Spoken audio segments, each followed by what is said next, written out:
The bell rang just after 6. Not the hour, but a single floating chime from Lincoln Tower. Not quite solemn, not quite accidental. It drifted through the damp Oxford air like something from a half-forgotten psalm. I was at the Trout at the time, or just outside it, watching a pale-bellied moorhen scratch uselessly at the river's edge.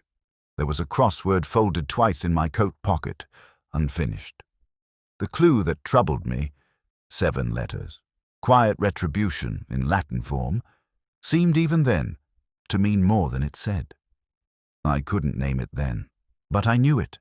It had been raining all morning, the sort of rain Oxford does best. Not a downpour, but a creeping mist that settled into the bones of buildings and men alike. The punts, tethered and unused, rocked with a kind of resigned melancholy. I had taken the day off. Not that it meant anything. For a man like me, days off are just slower hours.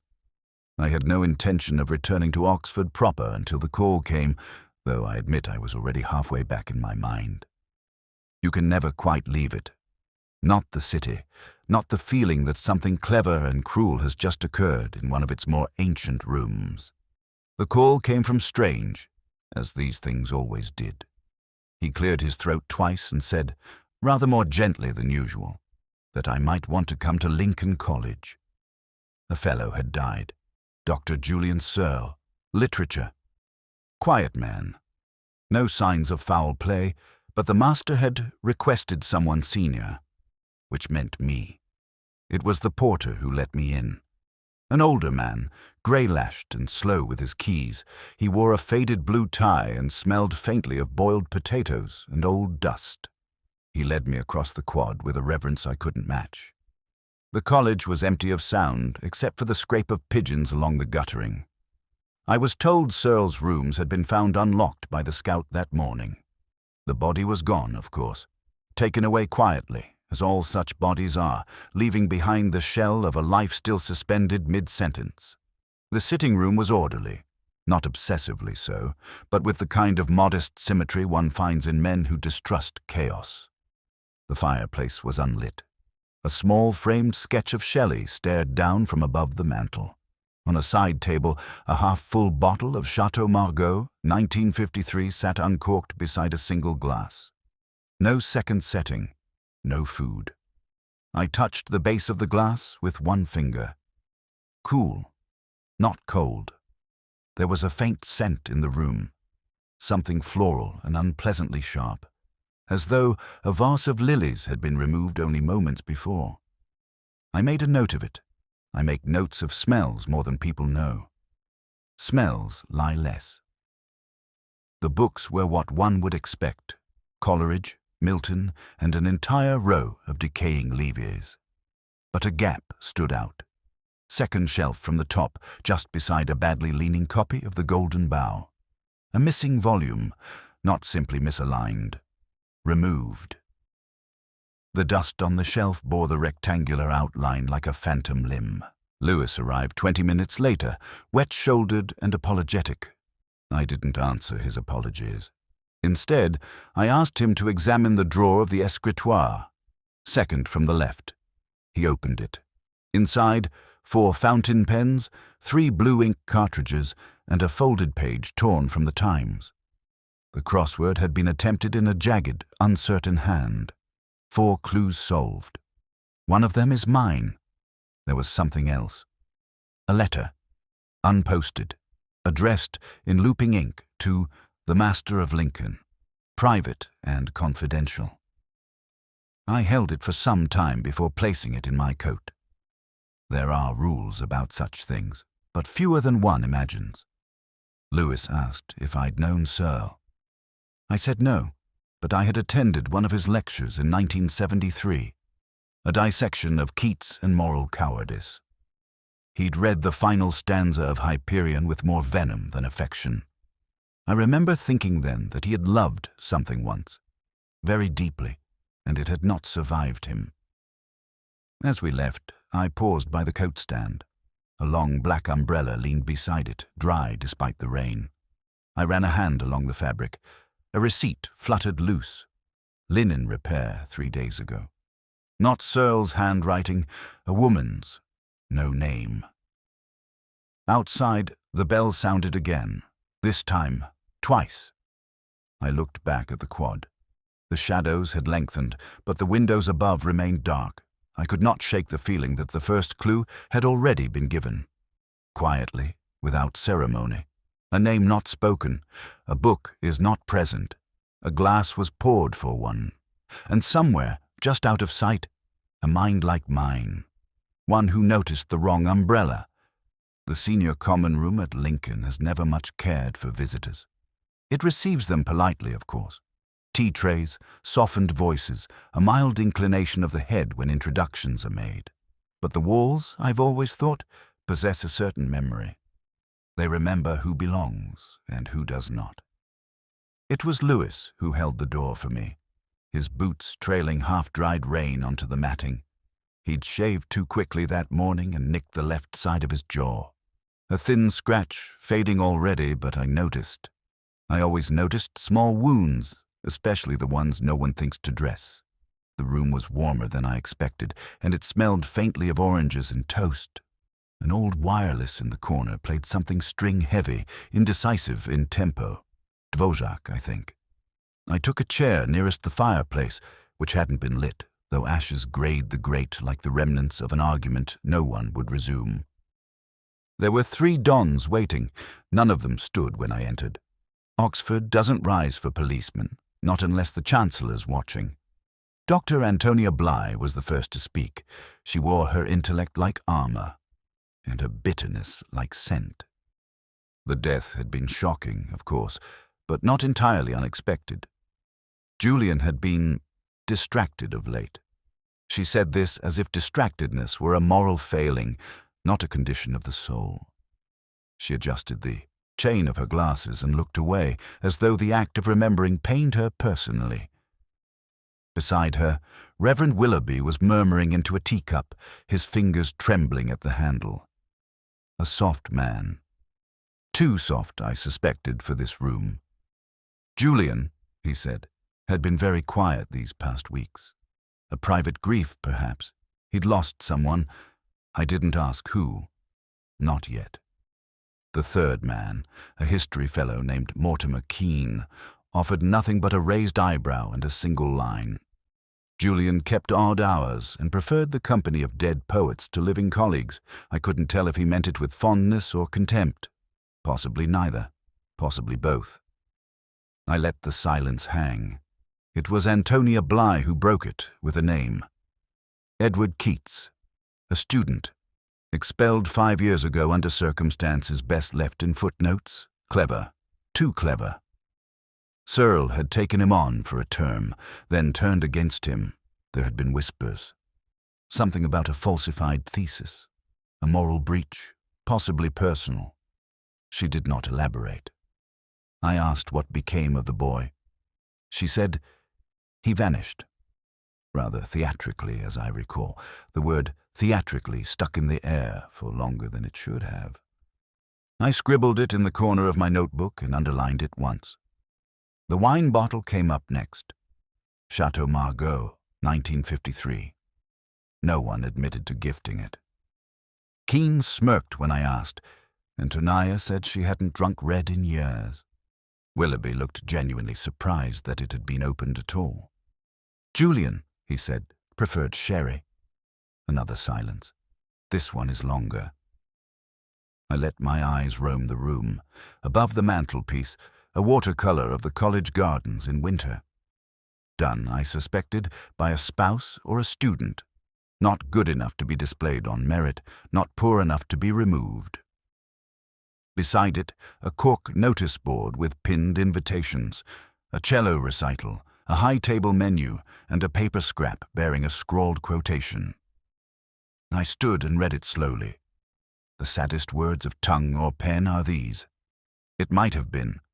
Not Keats, not even English. Longfellow, perhaps, or Whittier. I forget.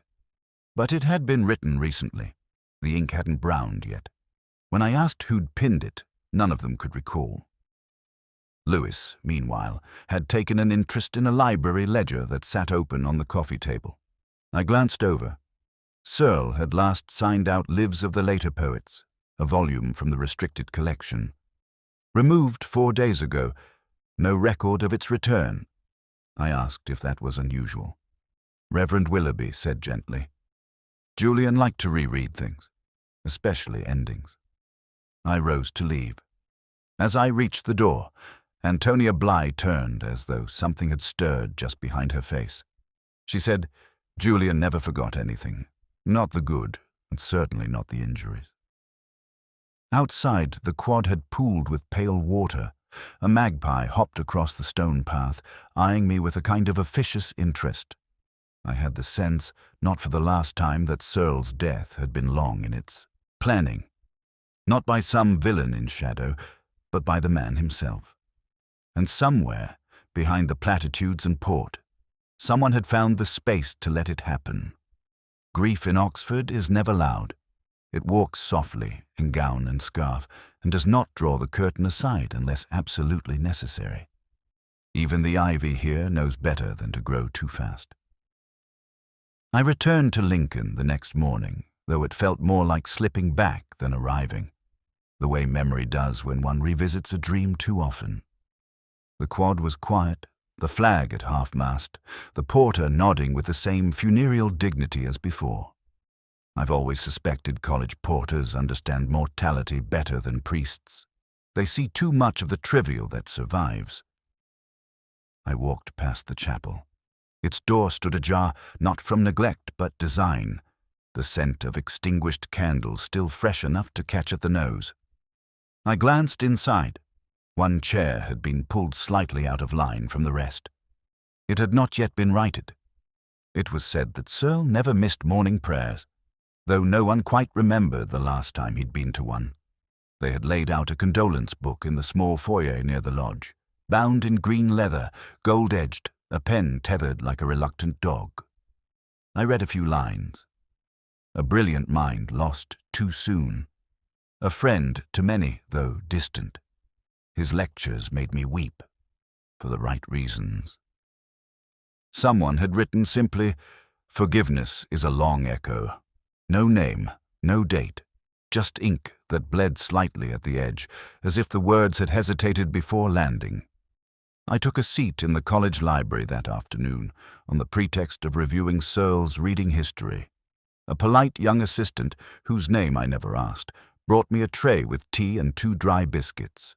She said Dr. Searle had borrowed only 2 books in the past month, Tristia, Ovid's Elegy to Exile, and a little-known monograph on poetic misattribution in late Romanticism.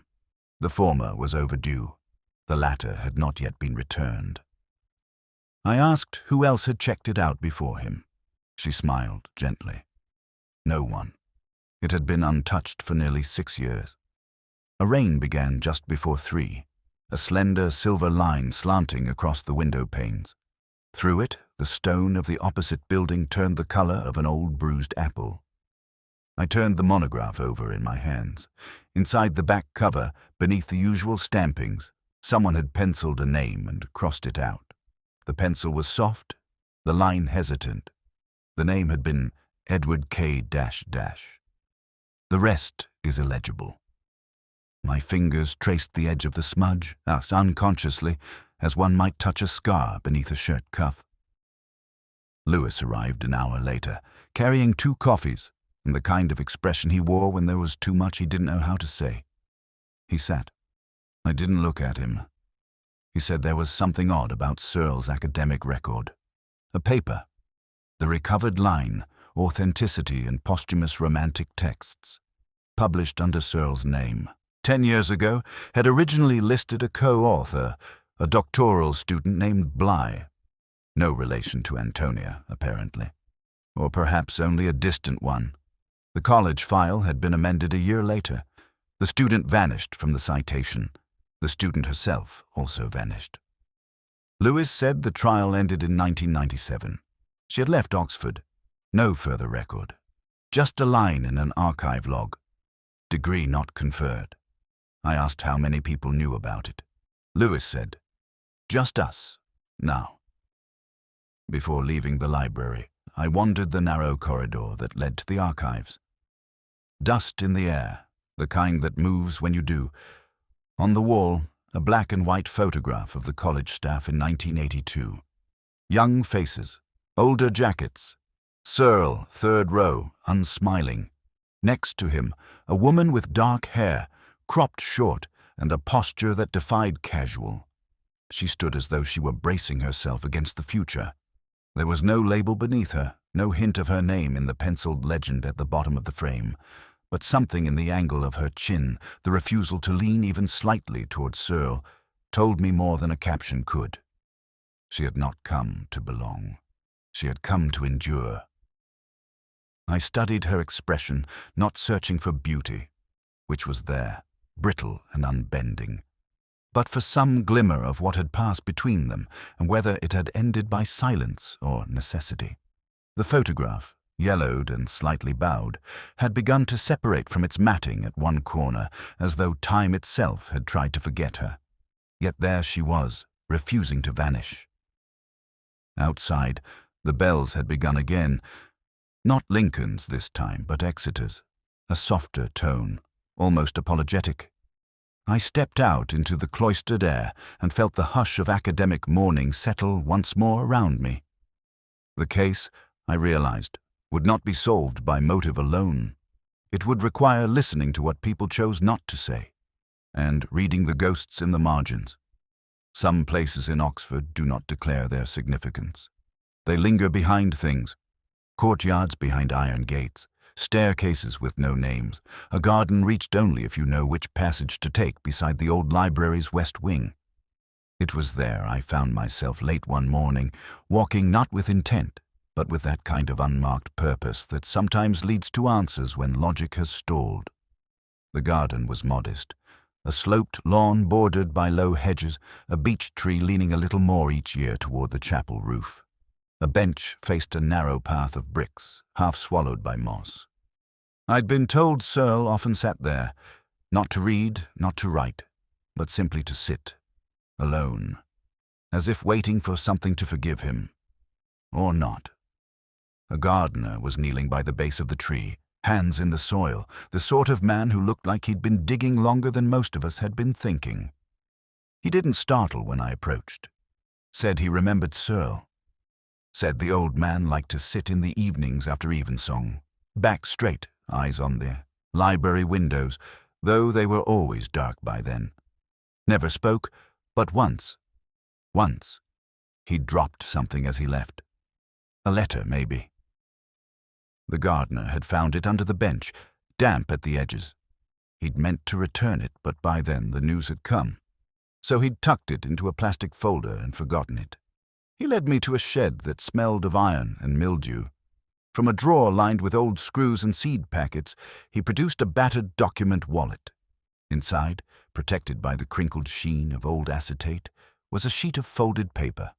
Ivory, expensive, unsealed. I took it without a word. Later, in the cloister outside the archive reading room, I unfolded it. The paper had yellowed slightly. The ink had bled in one corner, but the writing, though unsigned, was unmistakably deliberate. A poem written in structured stanzas, classical in rhythm, the lines knotted together in a form too ornate for grief and too exact for spontaneity. The tone was bitter, measured. The title, The Betrayal of Elysium, hovered above the first stanza like a dare. Whoever wrote it had read their Ovid, and not for pleasure. It wasn't the poem's content that held me, though.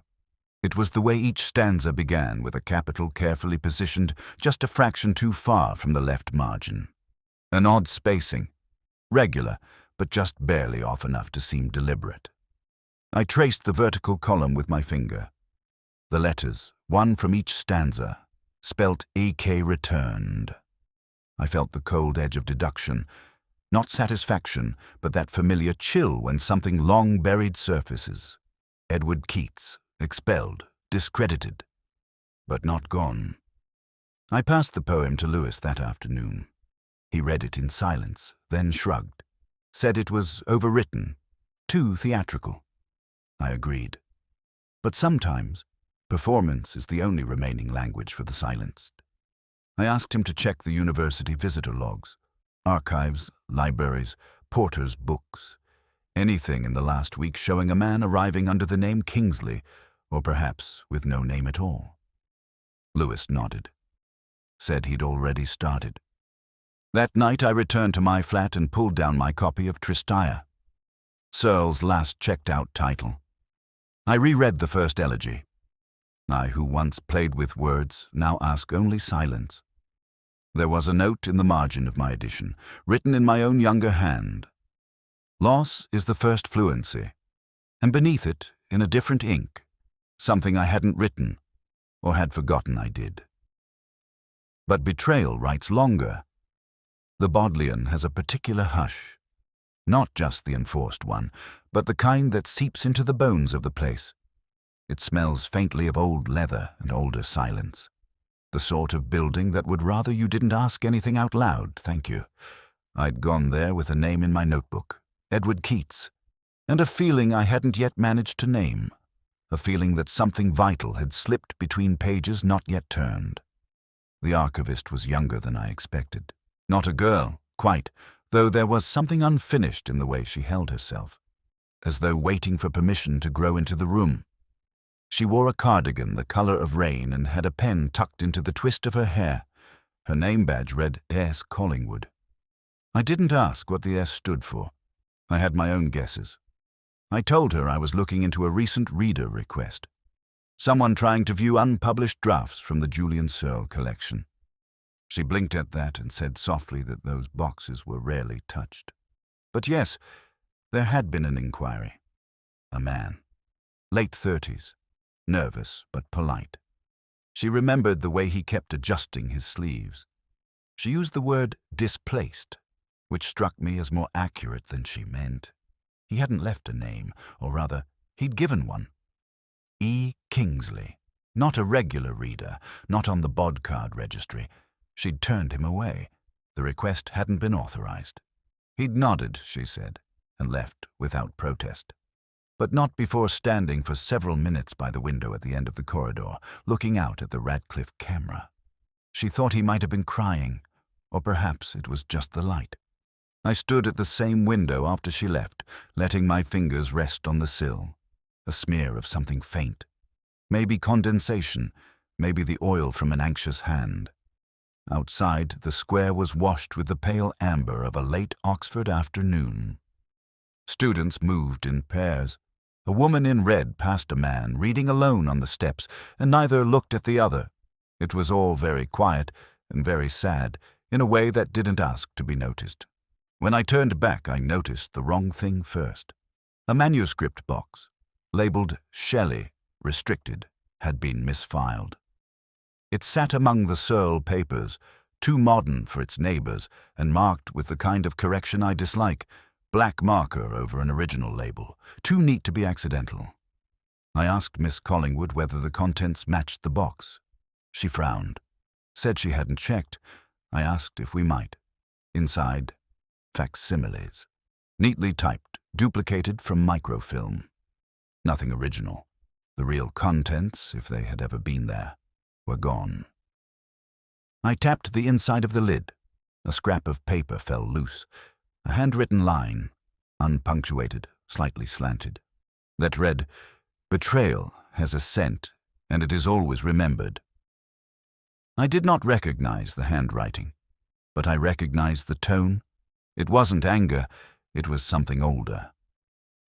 Later, I sat with Lewis in a pub off Holywell Street. He was recounting an argument between two dons over a disputed tutorial slot, something about scheduling and ego, and I was only half listening. He asked if I thought Keats had stolen the manuscripts. I said, I thought he had come looking for something he'd once written, or perhaps for something someone had taken from him. Lewis asked what the difference was. I didn't answer. Instead, I pulled out the crossword I'd folded into my coat. One clue had been bothering me for 2 days. Retired genius returns, broken by verse 8. I hadn't solved it yet. But something about the word returns had begun to itch. It suggested a reversal, a presence that should not have been there, and yet was. A man once expelled is now walking the Bodleian again, a letter never posted, a poem never signed, and somewhere, perhaps only once, a girl at a window who remembered him, or wept for someone else entirely. It was the kind of afternoon Oxford reserves for quiet endings. Low clouds, no wind, and a light that seemed neither fully grey nor truly gold. The stone held a warmth that didn't match the air. I'd returned to Searle's rooms, not from necessity, but something quieter, that gentle compulsion to revisit a sentence when one suspects the full meaning slipped past the first time. The scout had cleaned by then. The faint trace of wine had been scrubbed from the desk, the chair reupholstered with fresh linen, and the fireplace cleared of ash. And yet the room still bore the shape of its former occupant. The absence of clutter, the particular way the blinds had been left slightly askew, allowing only a blade of daylight to pass through. It felt arranged for someone who understood regret. I looked again at the bottle. Chateau Margaux, 1953, a wine for anniversaries, or apologies. But Searle had dined alone. The cork was intact, but had been replaced with too much care, too much symmetry. I remembered that in his college profile, written once for a visiting American delegation, he had listed his favorite wine as a dry Sancerre. I hadn't paid it much attention at the time. But now the detail returned. Margaux was not his choice. It had been someone else's. A gesture, a gift, or a trap. Back at the station, Lewis handed me a note. The bottle had been purchased 2 weeks prior from a Cambridge wine merchant. Paid in cash. The order had been shipped with a false return label. With fond memories, E. Kingsley. Lewis raised an eyebrow. Said, "Well, that settles that, doesn't it?"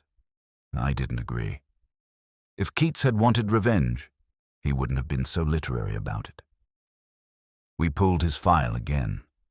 Keats had left no forwarding address after his expulsion, no further academic record, no employment of note. A blank decade. Only the sudden reappearance of a pseudonym scrawled across a Bodleian inquiry card, and now a bottle of Bordeaux sent with theatrical timing. Lewis said maybe the past had finally caught up with him. Maybe he'd wanted Searle to know what it felt like to be forgotten. But something about that struck me as wrong. Vindication doesn't usually arrive by post. Later that evening, I sat alone in the Radcliffe Arms with a pint I didn't quite want. I pulled out the letters Searle had addressed to the master, still sealed, still confidential. There are rules, of course. But some envelopes, like locked doors, only exist to suggest we look harder. I turned it in my hand. The wax had been smudged. Not broken, not opened. But someone had touched it with more interest than a postman's. I thought of Antonia Bligh, the way she'd mentioned Keats with that carefully measured indifference. The pause before she'd spoken his name as though pulling it from a deeper drawer than she wished. Before leaving the pub, I unfolded the crossword from my coat pocket once more. That same clue, retired genius returns, broken by verse, still hovered unresolved. I stared at it through the murky ring of the pint glass. 8 letters. 1 word. Eventually, I wrote in epitaphs. Not the right answer, but fitting. False epilogues, drafted too early, or by the wrong hand. There is something especially hollow about a chapel rehearsing for a funeral. The notes arrive too clean, too early, before grief has had the decency to settle in properly. I arrived just after 4, uninvited but not unexpected, and took a seat in the back row, where the wood felt polished by centuries of silent waiting. The choir, made up of young men too well-mannered to be brilliant and too pale to be indifferent, was running through "Let all mortal flesh keep silence." They sang it in half-voice, the way one whispers a warning. Outside, the sky was shedding its last conviction of daylight. Inside, the candles had not yet been lit. The The chapel smelled of beeswax, mildew, and the kind of lavender someone sprays when they don't quite believe in prayer. Searle's name had been inked on a printed order of service, tucked behind a brass clip on the lectern. Dr. Julian Searle, Fellow and Tutor in English Literature, 1944 to 2023. That was all. No epithets, no poetry. As if to say, this was a man who belonged here, and now he does not.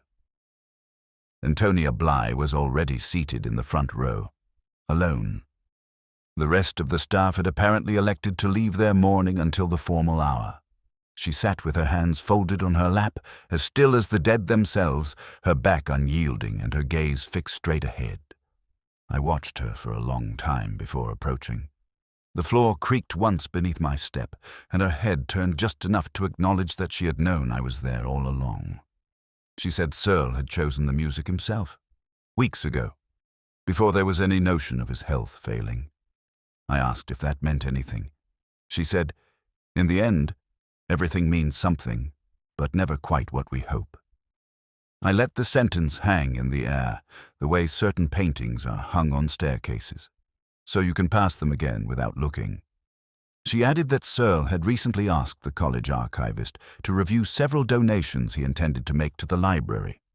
Letters, first drafts, notes from conferences in Prague and Ljubljana. She said the request had come suddenly, in a single envelope, delivered without a covering letter. She had read some of the contents. I asked what they said. She paused. Enough to ruin a reputation, not enough to restore one. That was the first time I saw her fingers move. Just once. A slight tightening of the left hand. A gesture so restrained it could have been nothing. But it wasn't. Lewis called me as I stepped back into the stone passage. His voice had that clipped edge it gets when he's proud of what he's found. He'd been digging into Searle's academic history and came across a university committee report from 1986. Apparently, there had been a controversy over co-authorship on a conference paper. The original draft bore 2 names. The final print, only one. Julian Searle. The other name was redacted in the archives, but the phrasing in the minutes was strange. A promising scholar has opted to withdraw from further pursuit of academic standing. Reason, private agreement. Lewis asked if I thought it was Bligh.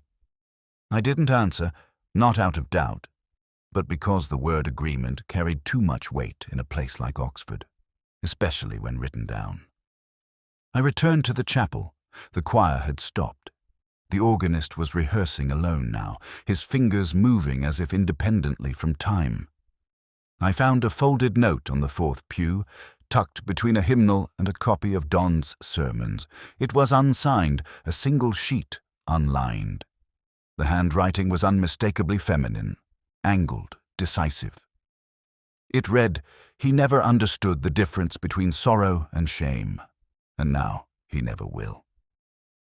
The candle by the altar flickered once as I read it, or perhaps I only imagined it. Some truths arrive not as revelations, but as rehearsals, played in half-voice, before an audience that never quite shows up. I've always had a quiet disdain for book collectors. Not readers, they're a different species entirely. But collectors, the sort who stroke spines like they're courting a memory they never earned, who value editions for scarcity over meaning. Still, it was to one such man I went, down a crooked lane off St. Giles, where the bell above the shop door had long since surrendered its chime. The shopkeeper knew me. Not by name, not precisely, but in that way Oxford shopkeepers remember habits rather than men. He brought out the ledger without asking why. Told me someone had tried to sell a first edition of Shelley 2 days before Searle was found dead. A tall man, late 30s, nervous. Insisted it had been a gift. But the book bore a Lincoln College book plate, 1948 issue, embossed, not printed. The kind issued to tutors with full tenure. When the shopkeeper refused the purchase, the man didn't argue. He merely left, said he'd try elsewhere. Left no name. Only a faint trace of cologne and a hesitation at the door. I asked to see the book. It had been locked away. The shopkeeper retrieved it, handed it over like a reluctant confession. I held it for a while. The weight was right. The pages were uncut in parts, as if even the original owner had found its passions too much to bear. And there, inside the front cover, a flaw. The book plate had been removed and reaffixed.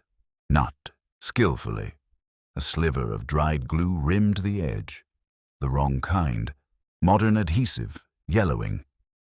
I touched the page gently, the way one touches old regrets.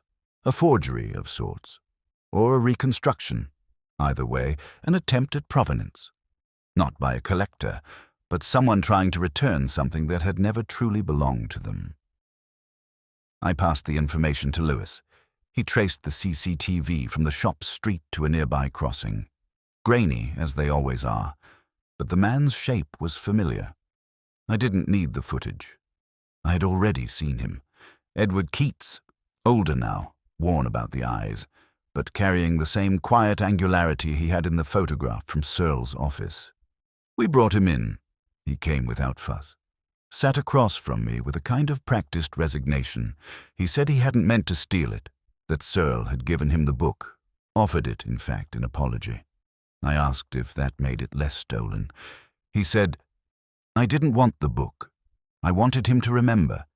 He spoke of a meeting, a week before Searle's death, in his rooms, late afternoon. No one else is present. He described the conversation with the precision of someone who had rehearsed it too many times. Searle had asked what he wanted. Keats had said, not an apology, just the truth. But Searle, he said, had given him neither. Just a book, a glass of wine, and a look that said nothing had ever really been lost, only delayed. He finished by saying he didn't kill him, that the man had been dying already, of something older than illness. Guilt, perhaps, or the absence of it. After he left, I sat alone with the Shelley. I turned to a page dog-eared long ago, Ode to the West Wind. The lines were faint, but someone had underlined a verse in pencil. The wind that whispers through time, scattering words and men alike. A quiet hand had written one word beside it. Returned. I closed the book. There are truths we return, not to settle debts, but to mark where we once stood, where something was taken or left behind. There's something almost dishonest about how memory presents itself. Not as a revelation, but as a quiet nudge on the shoulder when you're halfway through a second glass and least in the mood to be disturbed. That evening, I found myself alone in my flat, staring not at the case files or the transcripts, but at the same crossword I'd been folding and unfolding for days. The clue remained unchanged. Quiet retribution, in Latin form, 7. I had ignored it long enough. I tried revenge, then justice, neither of which fit. Too blunt, too Anglo-Saxon. The answer would be older, more constructed. And then it came, as they often do, not with a fanfare, but with a sigh. Nemesis, a goddess once. A concept now. Retribution not as rage, but as symmetry. I set the paper down and walked to the window. Below, the streetlights trembled in the drizzle, their reflections smeared across the pavement like oil. Oxford doesn't change much, but it forgets at speed. I returned to Searle's coded poem. The one I'd found beneath the bench in the garden, disguised as personal bitterness, but structured with more care than confession requires. I'd dismissed it at first as theatrical posturing. Now I wasn't so sure. Each line began with a strange rigidity, not in meaning but in shape. The cadence is too measured, the line breaks too symmetrical. I reread the first letter of each line, from top to bottom. B-L-I-G-H. Not a poetic accident, a name. I said it aloud, though only the books heard me. Bly, I remembered the photograph in the archive. Searle standing stiffly beside the woman with the cropped hair and the posture of someone rehearsing detachment, and the quote tacked beside the SCR fireplace, written in the same delicate hand. The saddest words of tongue or pen are these. It might have been. It hadn't been wittier after all. It had been hers. Lewis had asked me, back in the pub, what separated sorrow from shame. I hadn't answered then. Now I wondered if the answer was as simple as authorship. The poem wasn't a confession. It was a deflection, a name pointed at, but not signed, as if Searle had wanted someone to be remembered and forgotten in the same breath. I thought of Bligh, sitting alone in the chapel, motionless as a memorial, and the note left in the pew. He never understood the difference between sorrow and shame. There was grief in it, yes, but also a kind of bitter completion, the kind one earns. I reread the coded lines again. Each verse is tighter than I'd remembered. No overwriting, no indulgence, just controlled anger, like cooled glass. Intact, but irreversibly altered. I did not sleep that night. Instead, I sat with the files, the photographs, the poem and the book plate that had been prized from Shelley's spine and badly glued back with modern adhesive. Everyone had been trying to return something, a book, a favor, a slight, as though symmetry might be its own redemption. But redemption, like wine and words, turns if left too long unopened. And sometimes the second reading is not for understanding, but for blame. There are conversations that do not begin. They resume. That afternoon, I stood outside Antonia Bligh's door with the weight of things unspoken pressing against my chest like a second coat. The college corridors were quieter than usual, as if even the ghosts had decided to remain discreet. The brass door knocker was polished, recently so. I didn't use it. She opened before my hand reached it, as if she'd been standing just on the other side, waiting for the knock that would come eventually, as all things do. Her rooms were candlelit, not out of affectation, but necessity. The overhead bulb had given out, she said, and she hadn't yet called maintenance. Mahler played low on the turntable. Kinder Totenlieder, if I wasn't mistaken. I've always found it unlistenable in daylight, and just bearable in shadow. She poured tea, without asking if I wanted it. Her fingers moved with a kind of brittle grace. I watched her pour without interruption. The steam curled between us like a reluctant confession. I asked her when she last saw Julian Searle alive. She didn't look up. She said, a week before, maybe less.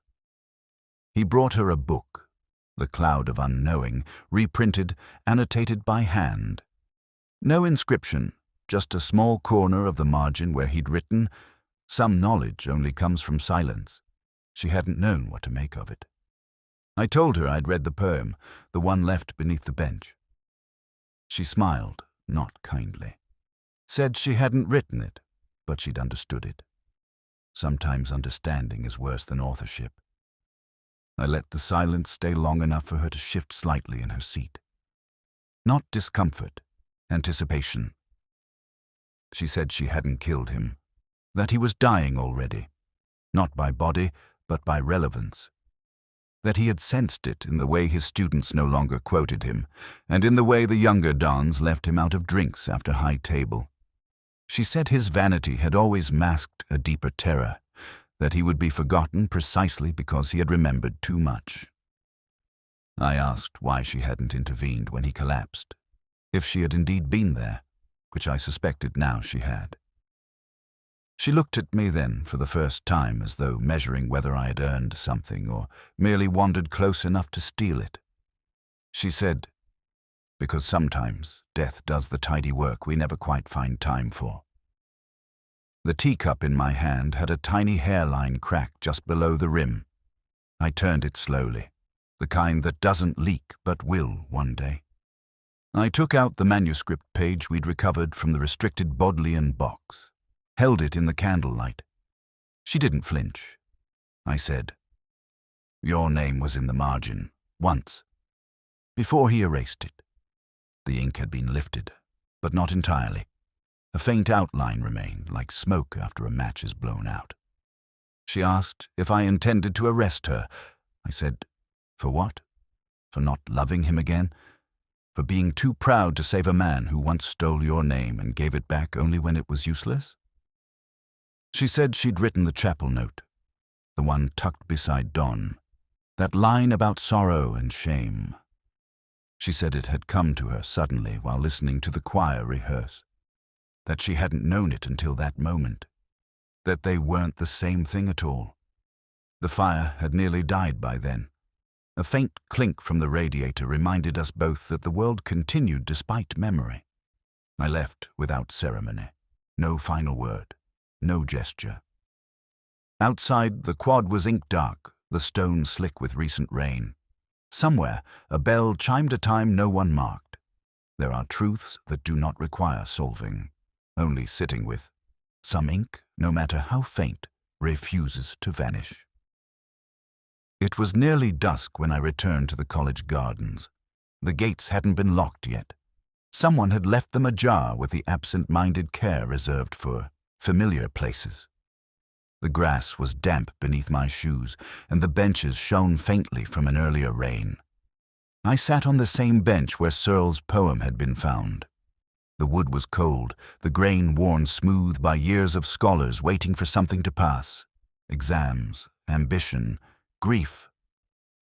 Above me, the weeping beech hung its branches like unanswered questions.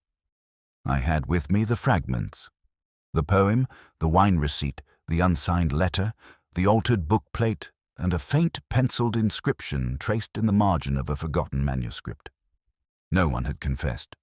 No one had been accused, but something had shifted. Not justice, exactly. Not closure, but the sense that an equation had been balanced, however cruelly. Lewis met me there just before the hour. He was carrying 2 coffees in paper cups and the latest report. No traces of toxins in Searle's bloodstream. Heart failure. Natural, if you believed in such things. He said Bly had cleared her rooms, no forwarding address, no resignation letter either. Just a single line scrawled in the margins of a faculty bulletin. The footnote outlives the text. I didn't smile, but I understood. Lewis asked what would happen now. I said the same things, mostly. The college would find another fellow. The Shelley would be quietly returned. The wine would be forgotten. A new generation of students would misquote Byron and pretend it mattered. He asked if I thought Keats would ever come back. I said, not in the way anyone wants him to. We sat in silence until the bell sounded from Lincoln Tower. Not the ceremonial toll of mourning, but a single, unscheduled note. A maintenance test, perhaps, or a mistake, but it lingered in the air longer than expected. A tone without an audience. Somewhere, a pigeon beat its wings into the rafters. A rustle of feathers. A pause. Then stillness again. I opened the last envelope in my coat pocket. Not Searle's letter to the master. That had been passed along unopened, in accordance with the small rituals we still pretend have meaning. No, this was something else. A copy of the coded poem, hand-transcribed. Not by me. The ink was lighter, hesitant, a woman's hand. Perhaps Bly, perhaps not. But beneath the final line, even Nemesis walks in soft shoes. A second verse had been added. It read, "The bell needn't toll to mark the end. Some endings hum beneath the skin." I closed the envelope, pocketed it, stood. Lewis said he'd meet me at the station. I nodded but stayed behind. The bench no longer felt cold, just unoccupied. As I walked back toward the quad, I looked once toward the chapel windows. The candles had been extinguished, but their scent lingered, beeswax and ash. In the end, the clues had mattered less than the omissions. The pauses. The things left half said. A look. A silence. A glass not raised. And somewhere, beneath the parchment and the prose, the truth had already been written. It had only needed to be read again.